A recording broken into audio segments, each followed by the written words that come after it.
And welcome to The Writer's Journey. I am your host tonight for an epic episode. We have some very special guests here under the microscope. We've got our very own Lauren Moore and Kayleen Williams. Good evening, ladies. Good evening. So, we're here to talk about editing. We've got some questions from the crowd, and I have some questions of my own. So before we start, why don't you tell us what you've been up to lately? Lauren, you want to start? Well, I've been working on a super secret project with some awesome ladies, which we might talk about a little later. I've also been editing a project. This is a military science fiction book. It's very exciting. I'm working on a line edit to make that writing more concise, to trim it down. Also working with my Nana. My Nana has been going through some health struggles this month. We're getting out of it kind of slowly but surely, but probably most of my time and a lot of my focus and energy is going to helping out my Nana right now. That's where I'm at. Sounds like you're busy, and I know that you want to take the best care of your Nana that you can, because I know I would. Kayleen, what have you been up to? Well, I've been doing a deep line and dev edit. I'm almost done with that one and that one was it was close to like 150,000 one word one. Wow, that's a good sized book. Yeah, it's huge. And I am going through the first book of Marine's Luck and Ura that Bill Frisbee and I are working on together. We've already fleshed out books 2 and 3, nice. Definitely 2, most of 3. We're gonna that's the My Little Pony Space Marines. Yes. And it's gone so far beyond My Little Pony. The tie-ins and hints that we have to it, I mean, you'd have to like really pay attention to where they are. So that's super fun. And I finally updated my covers to my Rifter Chronicles. I'm not going to touch them again. Ever again. They are what they are. Yeah, we'll see. I understand that you had a very special published date here in the last couple of weeks. That was maybe a milestone for somebody else in your family. Oh, yeah. So my daughter has written her third children's book, and I got that one edited by our very own Ellen Campbell over here, down here. So yeah, that one hopefully in the next few months will be going live. I've got to do all the illustrations for it. And this one's about space dragons and space pirates and the journey to rescue the baby Nova Dragon eggs. It's a very exciting read. It is. It's a cute story. I can attest that it is. It's very cute. All right. Well, I am going to take the bull by the horns and start asking you some questions. Okay. Who wants to start? You're the host. You pick. Eeny, meeny, jelly, beanie. Me, apparently. No, it's eeny, meeny, jelly, beanie. Lauren, what brought you to editing? What is your story? How did you get here? Well, I've always wanted to be an author, but that was one of those things that seemed like a mountain too high to reach. or a mountain that, I'd have to kind of climb up pretty slowly. So what else did I love to do? Well, I love to teach. I love books. I love stories. I love kids. So I started out by teaching English in China. In China? Really? I didn't know that. Well, I graduated in 2007 and jobs were kind of hard to find because the market had just crashed. Mm-hmm. So I looked for all kinds of jobs in the States and couldn't get any here, but I did land a job in China. So I went there. Were you teaching American children or were you teaching English as a second language? I was teaching English as a second language in a university in China. So a lot of my students at that point were older than me. Oh. I graduated a little bit early, so my students were, older than me, but you couldn't say that, right? Right. Because of the way people respect and honor each other, is a significant factor. There's a word for it, and I don't recall what it is. But it has to do with obligation.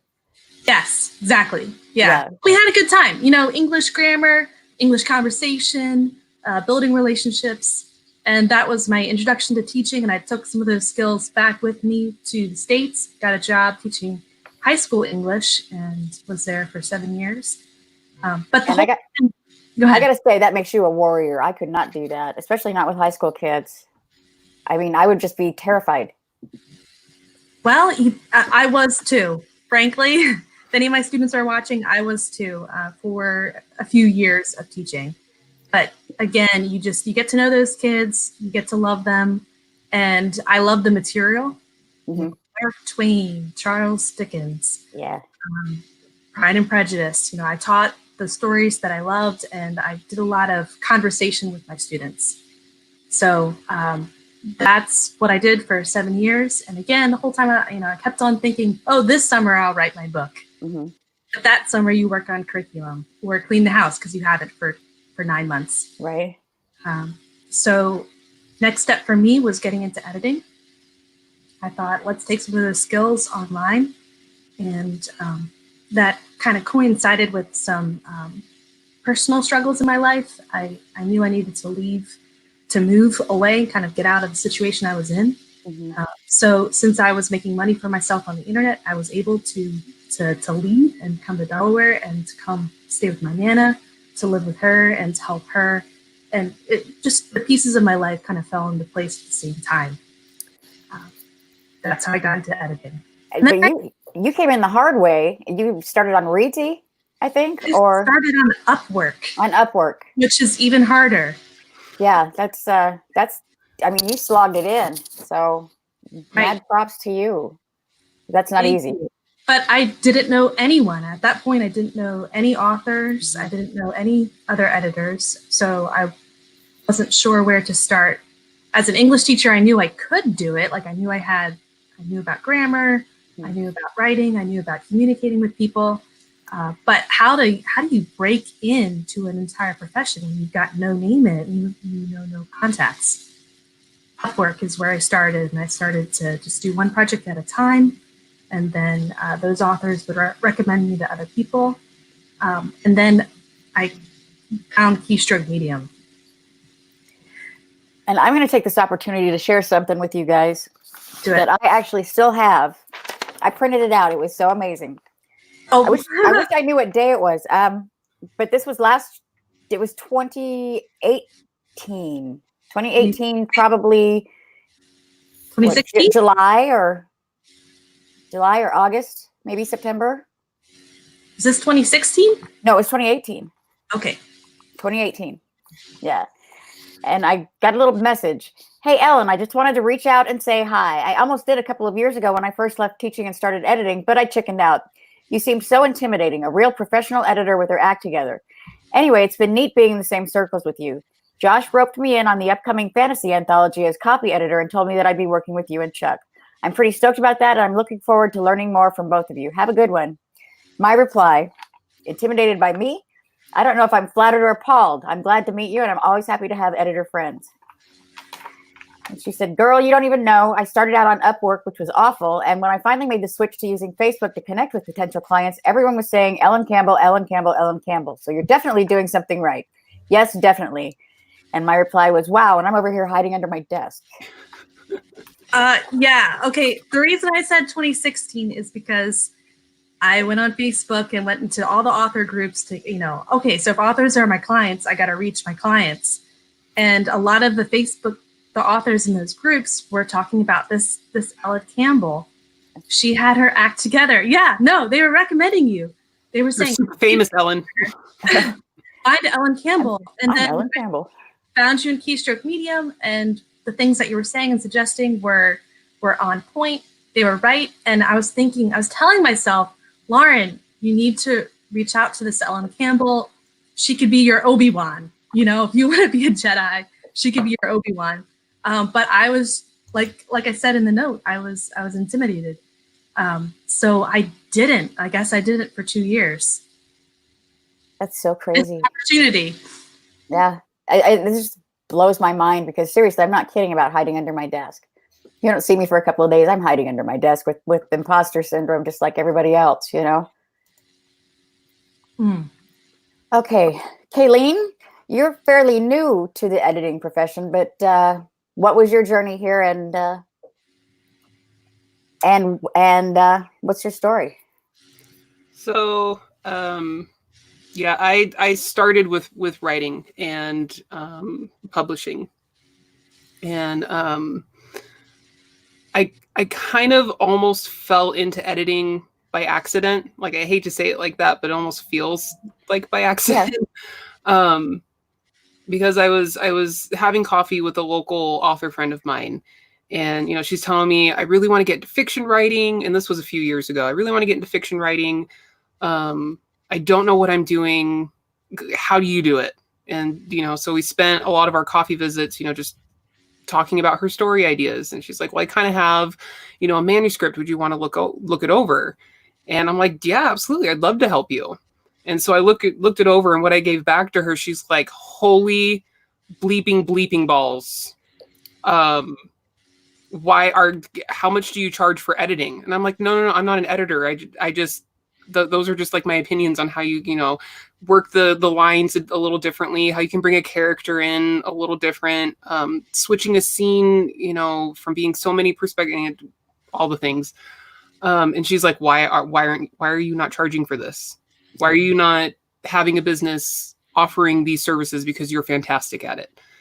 And it actually took me a couple years before, just like Ellen was saying earlier, the imposter syndrome. Like, how could I possibly, charge money for, editing? And then I was involved with Keystroke Medium, found them, and we had the 20 book show where I first met Ellen, not this last one, but the one before. And, we just like instantly clicked, the three of us just like conglomerated on each other. And Ellen's like, yeah, you're fucking fantastic. That sounds like you.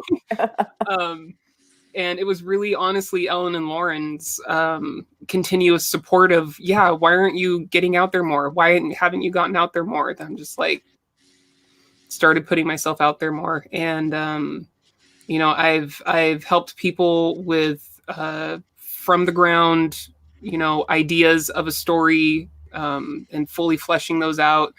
I've, done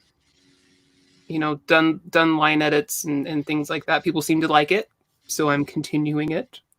And yeah, Not kidding you guys. I have seen Kayleen help somebody lay out a trilogy between dinner and drinks.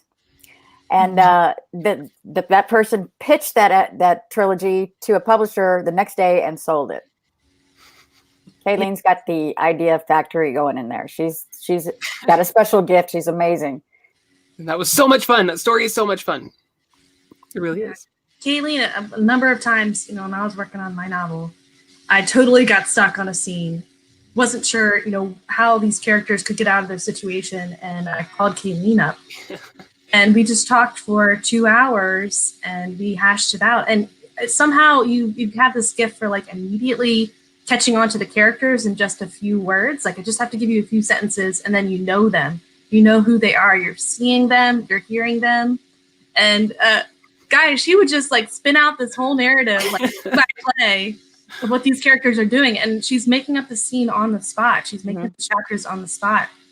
And, some of the ideas were fantastic. Other ideas made me think of something different, which I ended up being able to use. But you're just a sounding board, right?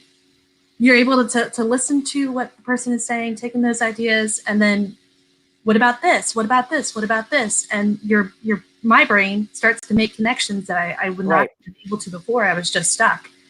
So that's what I really enjoyed about our interactions, when you're able to kind of coach me through my plot. It was hugely important for being able to finish that book that I just finished. Yeah, definitely the one-on-one time. Like, if I can sit in front of you, even if it's just a screen, and chat about what the plot is, chat about what the character is, what the scene is, where is it going, where has it come from, that is a lot of fun for me.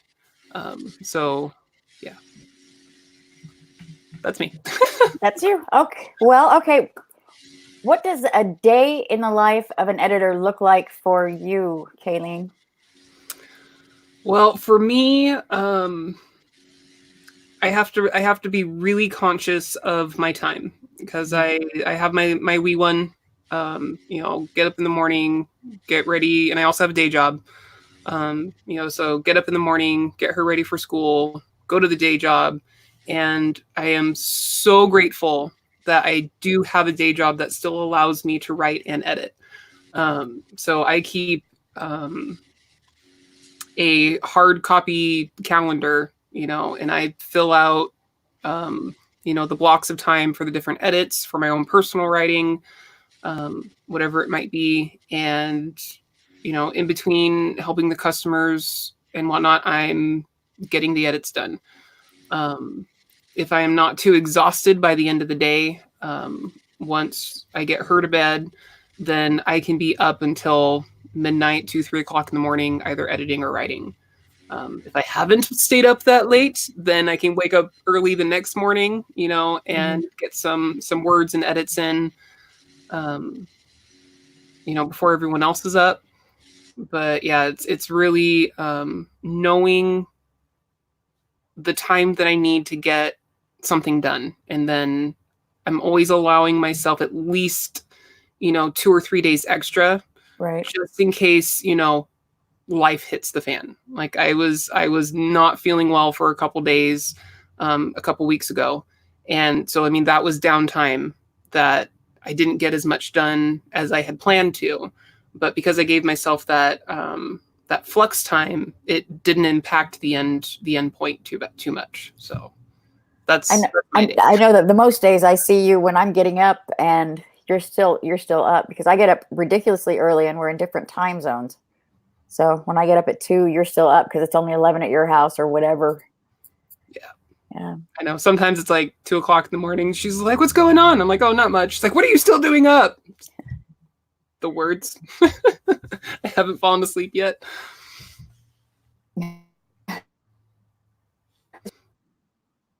Lauren, your microphone is okay. Wait, oh yeah, it's because my mom's phone is here and it's going off, and oh no, yeah, my mom's not here. Anyway, so I set up the coffee maker ahead of time, so it's ready to brew and I'm ready to get caffeinated. So I hit coffee, and then I do a little prayer for the day, and then I get right into editing. So 6 o'clock in the morning or whatever it is, get into editing. Or if I'm working on something, I'm writing something, then the first block will be writing. And then my whole day is kind of broken up from that point, editing, and then taking care of Yana, doing whatever she needs. And yeah, that's most of my day, and interacting with Keystroke Medium. For your editors out there, one of the big productivity tips I've been doing recently that's helped a lot is sprinting. Mm-hmm. So I'll make a chart and I'll do a 20-minute like Pomodoro kind of sprint with my editing, and then 5 minutes off. And what that also forces me to do is not just to focus on those 20 minutes, just focus on the editing. I'm not on Facebook, I'm not on Twitter, or whatever it is.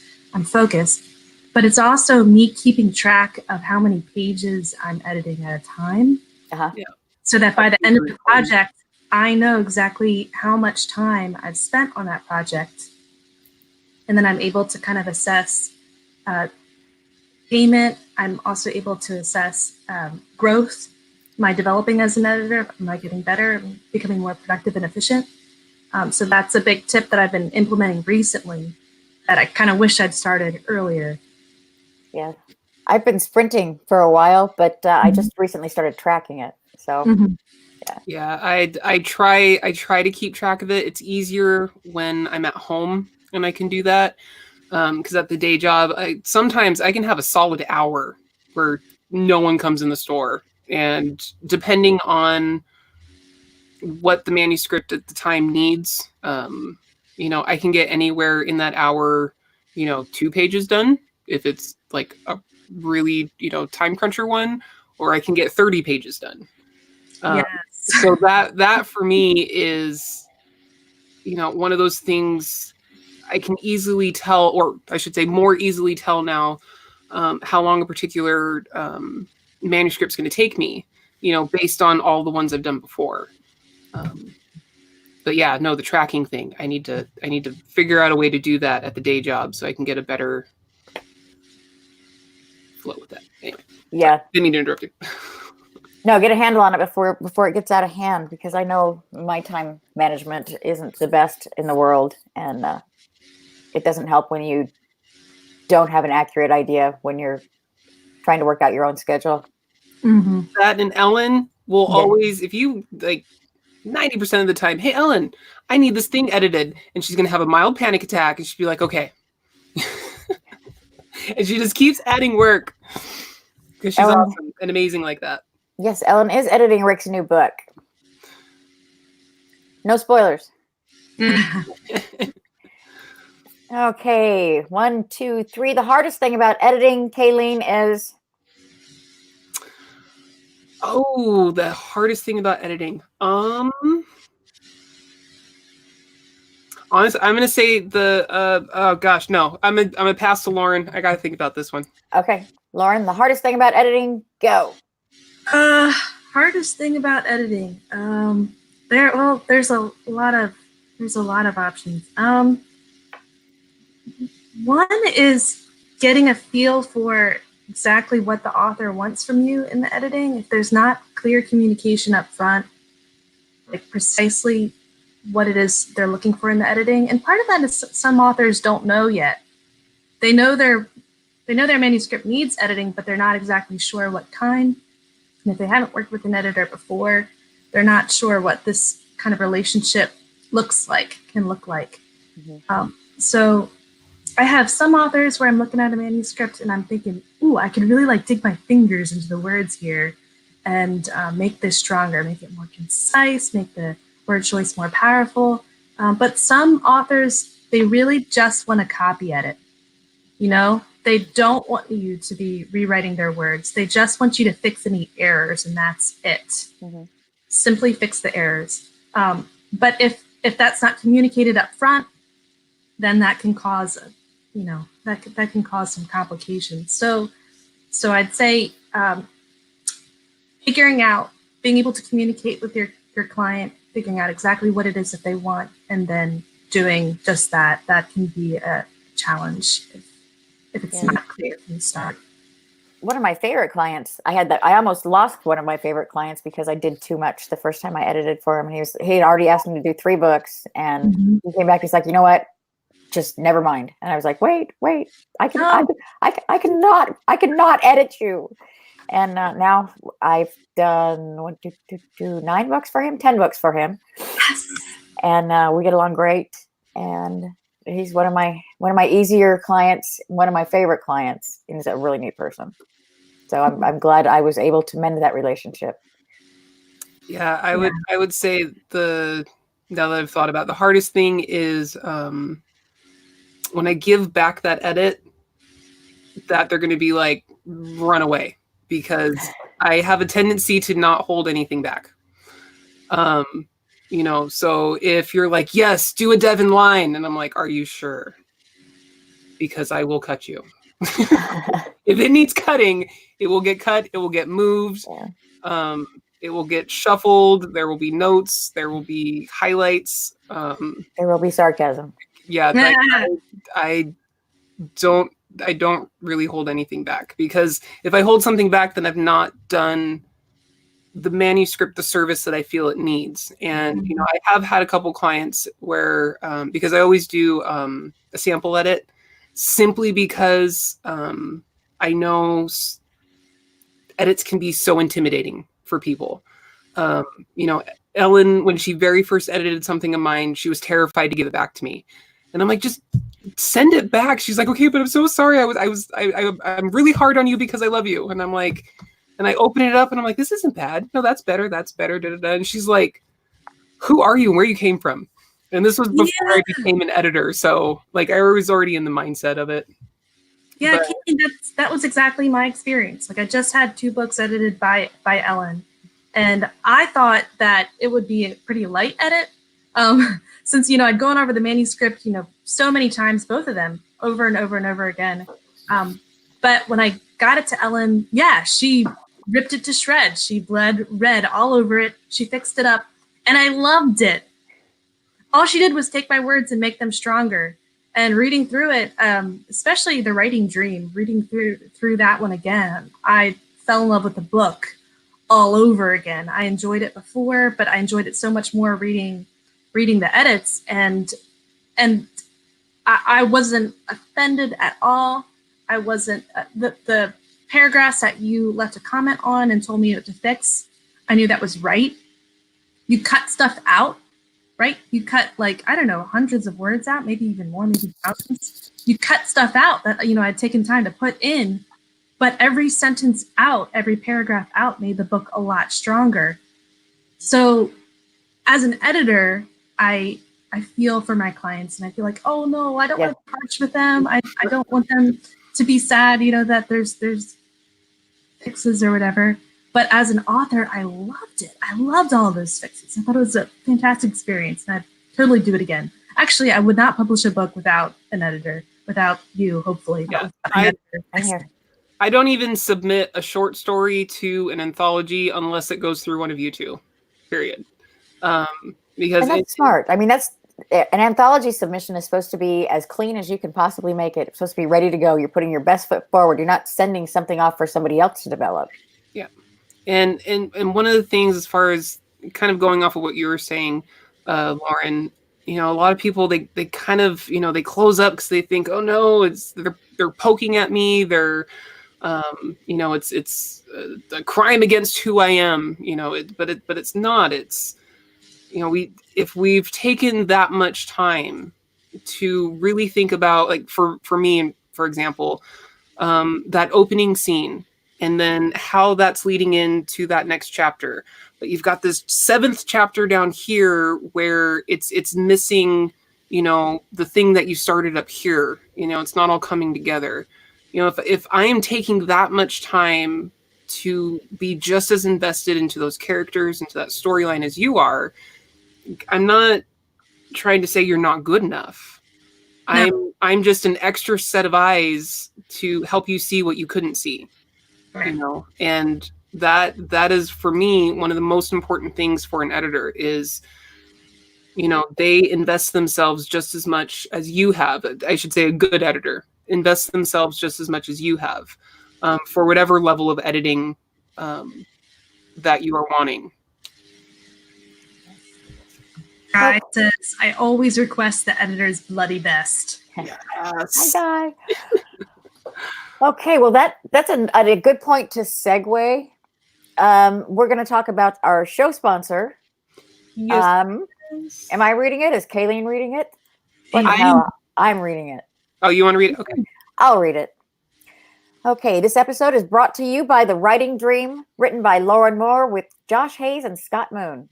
In a world where writing is your dream, but there's just not enough time, or maybe you've already written a book or 6, but they aren't doing well.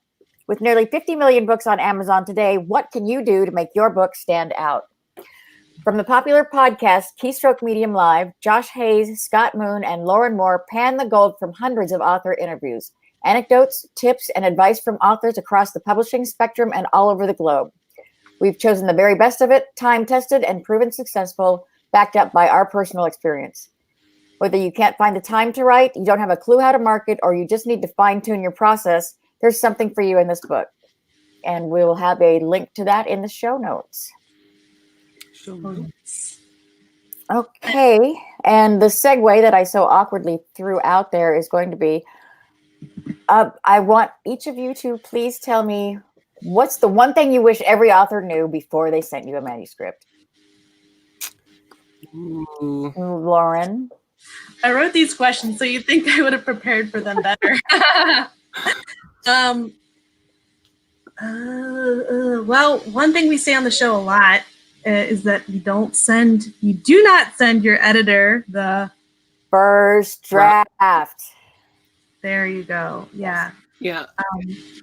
Unless, okay, I'm gonna do a slight but. If you are preparing for a purely deep dev edit, if you could, not like the whole vomit draft, I suppose, but if you sent just a breakdown of what that vomit draft entails, yeah, a good outline would be better than crummy first draft that you had to wade through. Yeah. I mean, it would have to be. And so that also talk to your editor. If you're like, I've only written the first draft, but I feel like I could really benefit from, some extra eyes on where this story is going. Okay, well, don't send me the vomit draft. Yeah. Send me a breakdown, and then let's talk face to face. Anyway, I didn't mean to interrupt. I was just like, no, you didn't interrupt. It was your question, Lauren. You never did say what you just said. Don't send a first draft. Okay, so you did say. What do you love most about editing, Kayleen? I love getting into the story. I love getting into the words. I love being able to put my mind in new situations, into new characters, and finding that new way to say the same thing, because every author has like their own slightly different voice. Oh yeah. For example, there was one edit that I did. I'm like 20 chapters into this thing, and the author voice is like really strong. And then I get to this one chapter and I'm reading it, and I just I keep having to stop and then go up a couple chapters to where that particular character was and reread him and then go back. And I'm just like, somebody else wrote this chapter. Whoever I've been reading for the last 20 some odd chapters did not write this chapter, because it was so blatantly different. Mm-hmm. And I had to make a note on that, just so y'all know, this is very jarring from everything else. So, but I love being able to, fine tune that voice and make it stronger, and then, find your characters in there, find your world in there. Okay. Lauren, what do you love most about it? Yeah, well, Kayleen said it. She definitely said what I was thinking. I kind of compare it to Pokemon. You start out with this cute little Pokemon in the ball, but then you put it through the ringer as an editor. And usually, with us editors, we'll look at a manuscript at least twice, right? You work on the first draft and you make it as you work so intensely with it. It's like your nose is right up against the screen. You're working so hard to make these characters' voices stronger, to make the prose tighter. Maybe even you're noticing that there's something missing here that should be in there. There's description missing, there's internal reflection missing, there's action missing, whatever it is. You're making those comments. You send it back to the author, and then the author goes through it, they fix what they can, and then they send it back to you. And now you see progress, you see evolution, and you go through it yet again. So it's like the Pokemon is going through that transformation, right? And it's becoming this bigger, badder version of itself. And it's fun to be a part of that. Yeah. Right? Like the author, they're taking their dreams and they're putting them down on paper. But as an editor, you're joining with them and you're helping to turn those dreams into almost real life people. Yeah. And situations and stories. And it's fun to be part of that team and fun to see that product grow. That's my answer. That's a good answer. That's a really good answer. Okay. What else do we have? The ideal, we talked about this a little bit, the ideal author-client or author-editor relationship. And I'm going to butt in here because it's pretty simple. It's one where you can just be frank with each other. Yeah. And communicate with whatever's going on. Yeah. You definitely have to be able to trust your editor. Like if you can't trust what they are saying to you, and then also have the conviction to be able to be like, why did you make this change? Yeah. I don't understand why this character needs to go this way, or why this line needs to be said this way. Ellen and I actually had probably a 20-minute conversation about a single word in a sentence. And I'm like, but I don't like that word. I don't want to use that word. And she's like, but it's a better word. I'm like, I understand it's a better word, but for reasons. And she's like, okay, well, if you do this, this, and that, and I'm thinking about it, send her this. And she's like, yeah, no, that makes sense. And then you can use the word you had before. And I'm like, sweet. That's not how I remember it. You were like, you wanted to know, you hated the word that I replaced it with, which was fine. But it was because one of the other words earlier in the sentence didn't mean quite what you thought it meant. Yeah. No, you had to change that word to use the word that you wanted. But so exactly what I just said is what Ellen said. Yeah. Yes. Over one word. One word.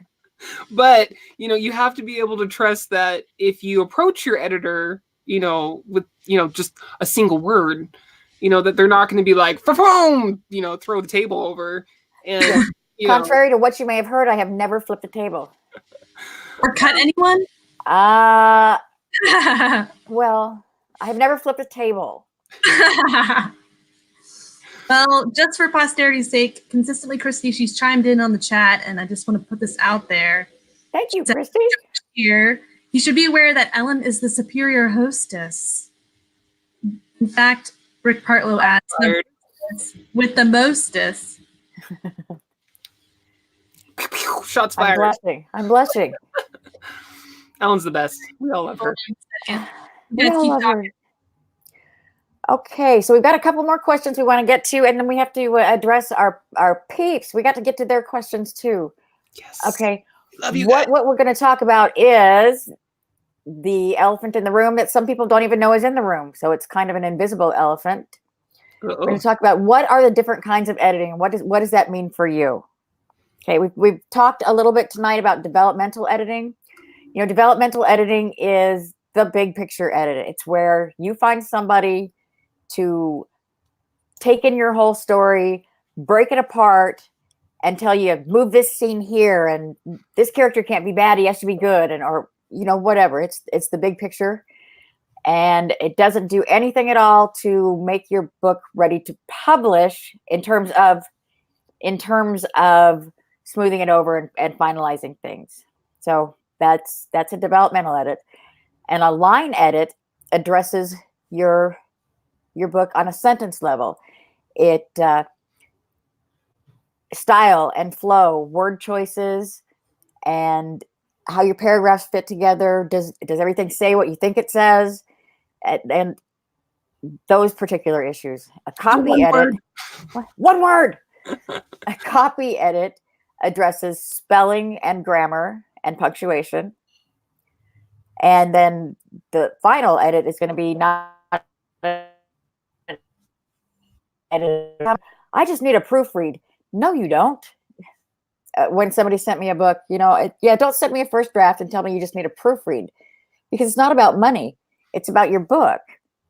Okay, with a proofread, all you're going to get is if you used a comma where you should have used a semicolon, I'm going to switch that. The part where you accidentally called a woman a trout instead of a tout, I'm not touching it because I'm just proofreading,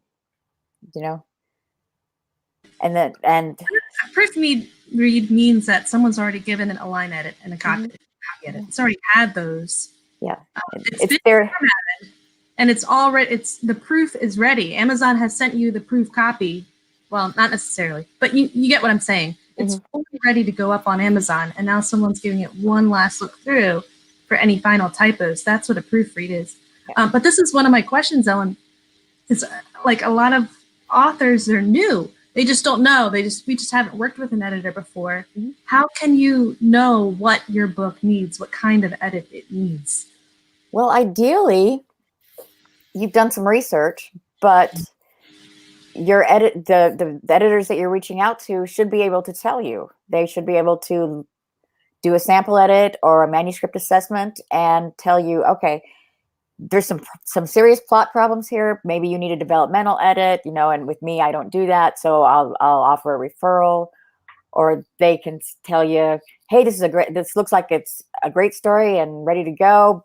You need, line and copy. I do line and copy together because I cannot not fix something when I'm if I see it. So line and copy is what most people are actually looking for. But you still really, really, really, really need a proofread after a line and copy edit. And the more edits that are made, the more likely there are things that were missed. Yeah. I know that sounds counterintuitive, but it's true. If your manuscript, if your 60,000 word manuscript had 10,000 changes, then there's probably 5,000 things that got missed.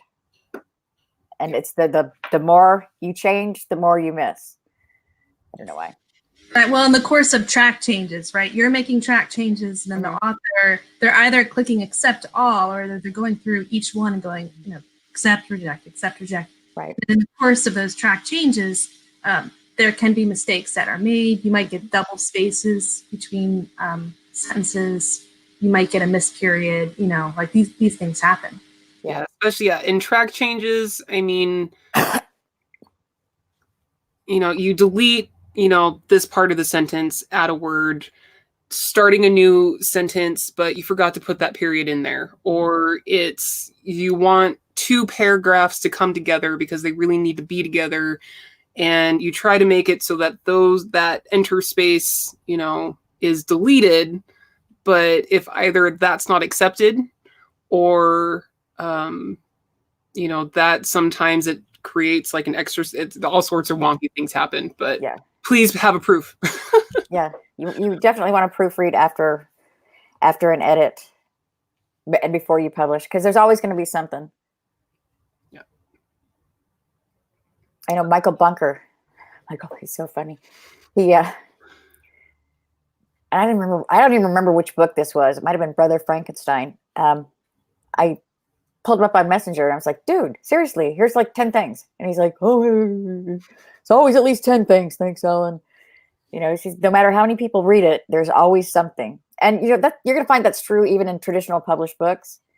There will be a mistake somewhere in there, or two or three, depending on how. All authors out there, you need to know, if you have 100,000 words and someone finds 10 errors, that thing is squeaky freaking clean. There's probably still at least 100 more errors in there.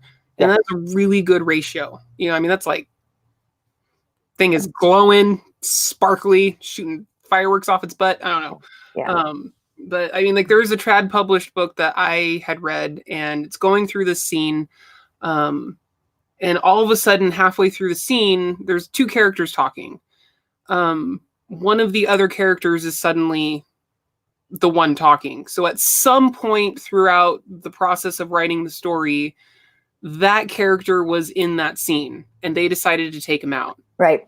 But they missed those few lines where his name was still there. So it happens. You breathe deep. Amazon makes it so easy to go blink, drop a new one in. It's all good. Yeah. Yeah. Which is nice. Which is really nice. Yeah, that's actually a piece of editing I didn't consider until I started writing my own novel, is that you're making so many changes to the plot while you're writing it, putting characters in, taking them out, changing details about them. And then if you're drafting and then redrafting and then redrafting this thing, there's a lot of changes that can be made.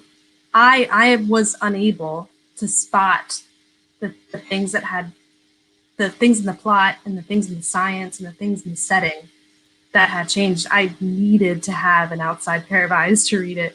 And it's when you're familiar with something, you see what you think, you see what you want to see, you see what you think is there. You don't see what's actually there. Your mind fills in what you want to be there, and you can read. It doesn't matter how many times you read it. In fact, the more times you read it, the more likely you are going to things. Yeah. Case in point, my very first book that I published, I put a saying in there on like page 3 of something my mom always says. It is what it is. And she had read it like 5 times. I know I had read it like 100 times. Mm-hmm. I had a couple other people read it, and nobody noticed that one of the tiny little words, the ises, the ofs, the thes, the things that we sort of blank out and just fill in ourselves, wasn't actually there. Mm-hmm. I had just ordered like 20 copies of this thing. And I'm going through and I'm like, ooh, I'm flipping through, and I go and, of course, read my mom's line. Where is the word? It wasn't there. Yeah. C.S. Hoddle asks, what about traces of deleted plot threads that didn't get purged? Oh, what about the time you changed tenses? I mean, those are things that you need fresh eyes to catch sometimes. And always. Yeah. Often. Frequently. Deleted plot threads that needed to be purged. I don't know. I mean, if it's strong enough, maybe you could do a short story. Tie it off, I guess. Oh, what to do with them? If you have the plot? If there's a plot thread in there that, you decided to take out, some character said something or something you were building and decided, no, that really doesn't need to be in there. But one inkling of it got left behind. Yeah, you could do a short story, you know. Yeah.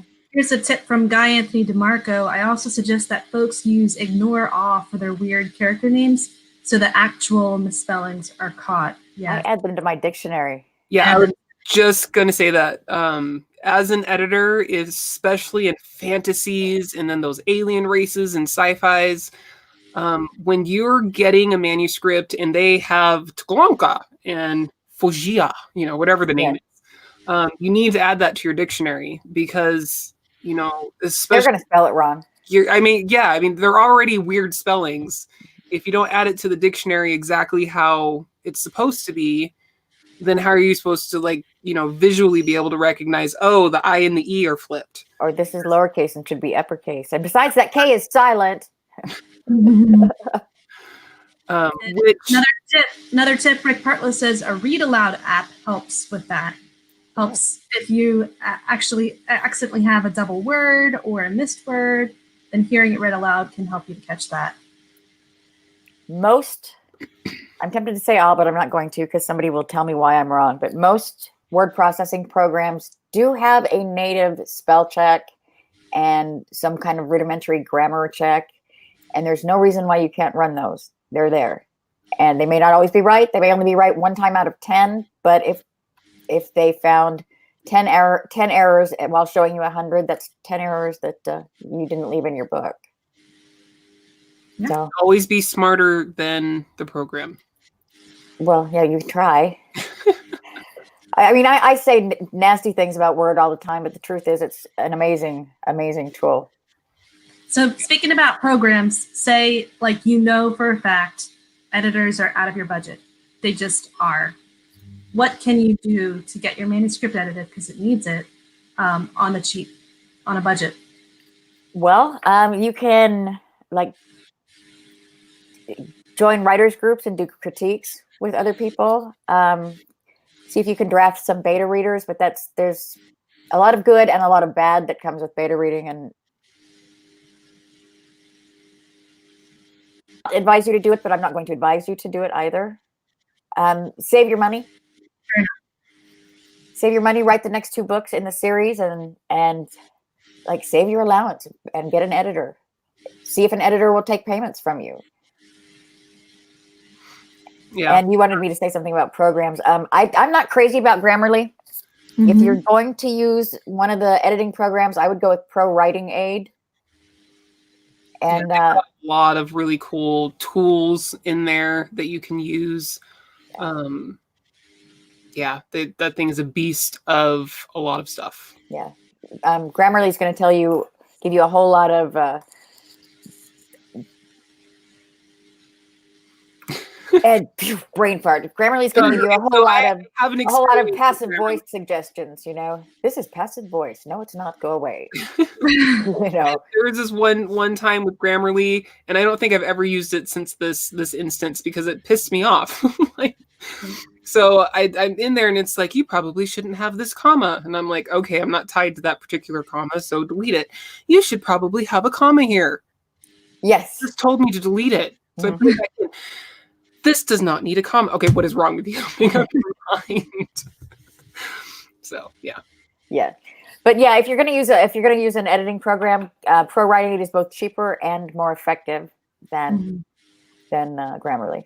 So, and you can tailor it to what you want to look at. What you want to look at in you know, be it the they have like a reading level, so like about how high of reading level your manuscript is. You know, they have things like I just brain farted. There's a lot of things, but there's like 12 or 14 things that you can set that it will look for. You know, between repetition and, like Kayleen said, grade level, whether or not your sentences are too long or too short, or whether they're all the same length. Or that report's really cool. You have this many sentences of this length, and you can actually see the graph. They have they'll throw the whole book up there in sentences. You want it to go like this. You know, you don't want it to be going. You want to ride the wave to keep the reader interested.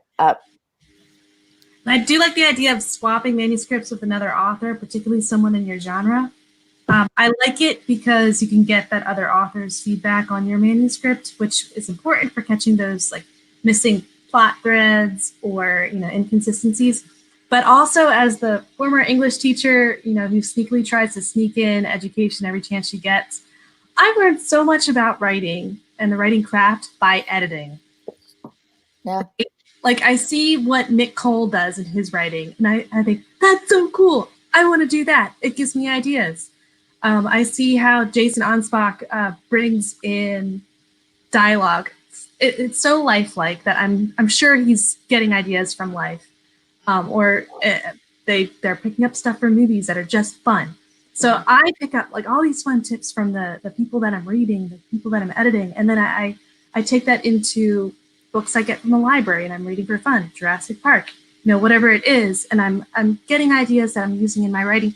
Also, and this might even be more valuable for a new author like me, is I'm figuring out what not to do. Yeah. Right? There are a lot of mistakes that I edit and I fix and I take out of other people's writing that I end up putting in my writing too. There's a reason that these mistakes are so common, right? That we just tend to do them. It ended up in my novel, which Ellen Campbell ended up taking out. So when you see mistakes made in other people's writing, then you start to know why it's a mistake, why it's a problem. And when you're fixing it in other people's writing, you know how to fix it in your writing too. So my sneaky other reason for suggesting a manuscript swap is that by you editing someone else's work or reading someone else's work and trying to help make it better, try to help fix it, you're going to be learning how to be a better writer yourself. Yes. Yes. Absolutely. And another really great point about that too is I actually had someone once, it's like, what, you have your stuff edited? I thought you were an editor. It's like, well, yeah, but that's a different side of my brain. If I am making up all the words, not having words already made that I can then go to here to think about, I want those new fleshed out words with fresh eyes. Even an editor needs an editor because because nobody's perfect. Everybody makes mistakes. Exactly. Right. Your editor's not perfect. You're not perfect. I'm not perfect. Nobody's perfect. But fresh eyes always help. That you're using like a completely different side of your brain. It's the difference between playing basketball and coaching basketball. Yeah. Being out on the court is completely different from the mode that you're in when you're on the sidelines and you're talking to other people and telling them how to play the game better or to making play calls, whatever it is. Completely different mode. So yeah, the author can learn from editors. Editors can learn from authors because you're not in the same mode of thinking. I like that, and you're absolutely right. That was a great analogy. That was spot on, Lauren. You nailed that one. Yes. Sorry. Golf clap? Golf clap. All right, what else we got for questions? I think we have one from Rick Partlow. Rick wants to know how difficult it is to break into the editing profession in the current market. For me, I'm like Kayleen. It happened to me accidentally, and it's the best thing that ever happened to me. So it wasn't actually hard for me. It just kind of fell in my lap. And we've heard Lauren's story about how she got into editing and how much she had to work through it. So she's over there secretly wanting to kill me for having it just drop into my lap. Me too. I'm just like, but I don't want to edit for 2 years. She's just like, well, I wasn't like, I don't want to edit. I was just never occurred to me that I could be an editor. And then all of a sudden I was an editor.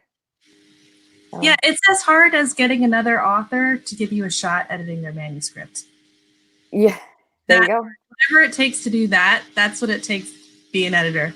Because then you're editing. Yeah. If you do a good job editing that manuscript, they'll recommend you to someone else, and then your business gets going. And there's some misapprehensions out there about what kind of editing is easy and what kind of editing is hard, and that you should start out proofreading because proofreading surely is easier. No, it's not. Proofreading is actually one of the harder things that you could do during an edit because you have to be focused intent, and you have to have a sharp eye, and you have to know everything. So yeah, it's not a start out doing this and then you can move on to doing that. You're good at what you're good at, and not everybody's good at everything. I don't do developmental edits because I'm not going to be responsible for your plot going north or south. I'm just going to fix what you wrote. And I do not do copy. No. I can do dev and some line. Do not send me no copy.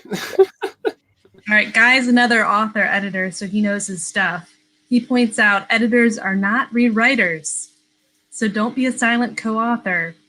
Been there, done that. Point out errors so the author can fix it. Don't write what you think should be there. That's good sound advice. Yeah. For me, if it, I really feel like you need to flesh this out into an actual scene. You just have the characters talking about what's going to happen, and then you have a conclusion, but you don't have a scene. I'm not going to write the scene. Just be like, make scene, and then suggestions. But yeah, no, I agree. I do agree. Yeah. In theory, I agree. I absolutely agree. And Lauren, do you see any more questions? Did we talk about what's up for us in 20? Well, I was saving that for last. Oh, okay. Oh, do we? Okay, so You guys have any questions? Questions, comments, snide remarks? Questions, comments, snide remarks, anybody? Please. Okay, I don't see any more questions, Lauren. You? A question about the Hemingway app. Is anyone Oh, trying? I like the Hemingway app. The Hemingway app is not bad. And I think that one's like $20. And yeah, I like Hemingway, and it's better than Grammarly as well. The problem with Hemingway, it's the same as with all of them, is that you're not going to be able to run your whole book through it at once. You have to do it in chunks. Ooh, maybe that's where I went wrong with Pro Writing Aid. I kind of broke it a little. Load all 100,000 words. So that's good to know. It does take a while to load. It's true. I think that's it. All right. Okay. Well, Kayleen and Lauren and I have been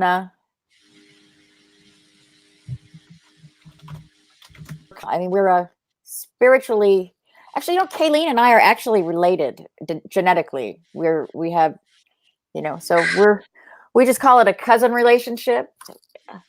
Yeah, I got you, cuz. So, it's a family thing, and we're a family. So we decided that a family should be a family. And Kayleen is actually the one that brought this to us, but I think every single one of us was thinking it, all three of us. Yeah. So Kayleen, why don't you make the announcement? So yeah, I couldn't even finish the sentence before they're like, yes, this is some ideas. These are some ideas. Together, we have decided to become no safe words. If you need an edit, if you need a dove, if you need a consultant to know what your manuscript needs, you can call on Ellen, on Lauren, on Kayleen, and we will give you exactly what you need. If you want 1, 2, or all 3, we are what you need. We are. We have everything you need. I just made that up on the end. I don't know what that. Yeah, that was actually kind of awesome. That rocked, Kayleen. Yeah, No Safe Words is now Lauren, Kayleen, and myself. And you don't have to go through No Safe Words if you want to be Lauren's client or you're my client and you want it to stay that way and you don't even want to deal with Kayleen's funny voices. That's cool. You can still just come to us. But if you want a package and you want to know that what you're getting is good, you can come to us, get a developmental from Kayleen and get a line and copy from me, or get line and copy from Lauren and get proofreading from me. And we'll see that you get everything that you need. Because everything we've been talking about, get this edit, get that edit, make sure fresh eyes see it. We guarantee 3 sets of fresh eyes. And we also guarantee that we're not going to do things just because we can make you do them. I mean, you don't have to worry that we're going to sell you more than you need or hard sell you on anything. I mean, if what we end up doing is giving you a referral or telling you not to you're not ready to edit it all yet. We'll be honest with you. We'll just take a look at the manuscript, tell you what we think it needs, and then the choice will be yours at that point. And right now I'm sitting here and I'm thinking, man, 2016, when I started out editing, if I had just sent that message to Ellen, I believe in God's timing, that it all worked out the way it should have. But I'm thinking about you editors out there, or authors out there thinking of becoming editors, or maybe you're an English teacher, former English teacher, and you're thinking of becoming an editor or an author. Just take that little risk, take that little leap, make that little contact. Most authors and editors out there, yeah, we're busy, but we're not too busy for you. We're not too busy to answer your message and to give you a message back. We're not too busy to say, here's what could be the next step for you. And we're not too busy to learn something from you too. So give it a shot. With the internet, so many things are possible, so many connections like this. We're making a connection. We're going to collaborate on projects together. But collaborations like this are possible for all stripes of authors, editors, formatters, illustrators out there. The possibilities are there. Just take that little risk and take that little leap and go for it. Reach out, say, ooh, ooh. And we cut gently. We cut, yes. It's just a tiny little slice. And I'm sorry that your 65,000 word book is 45,000 words now, but trust me, there are 45,000 good words. It's gonna be so much stronger. So that was our big news, and I think that's us for tonight, ladies.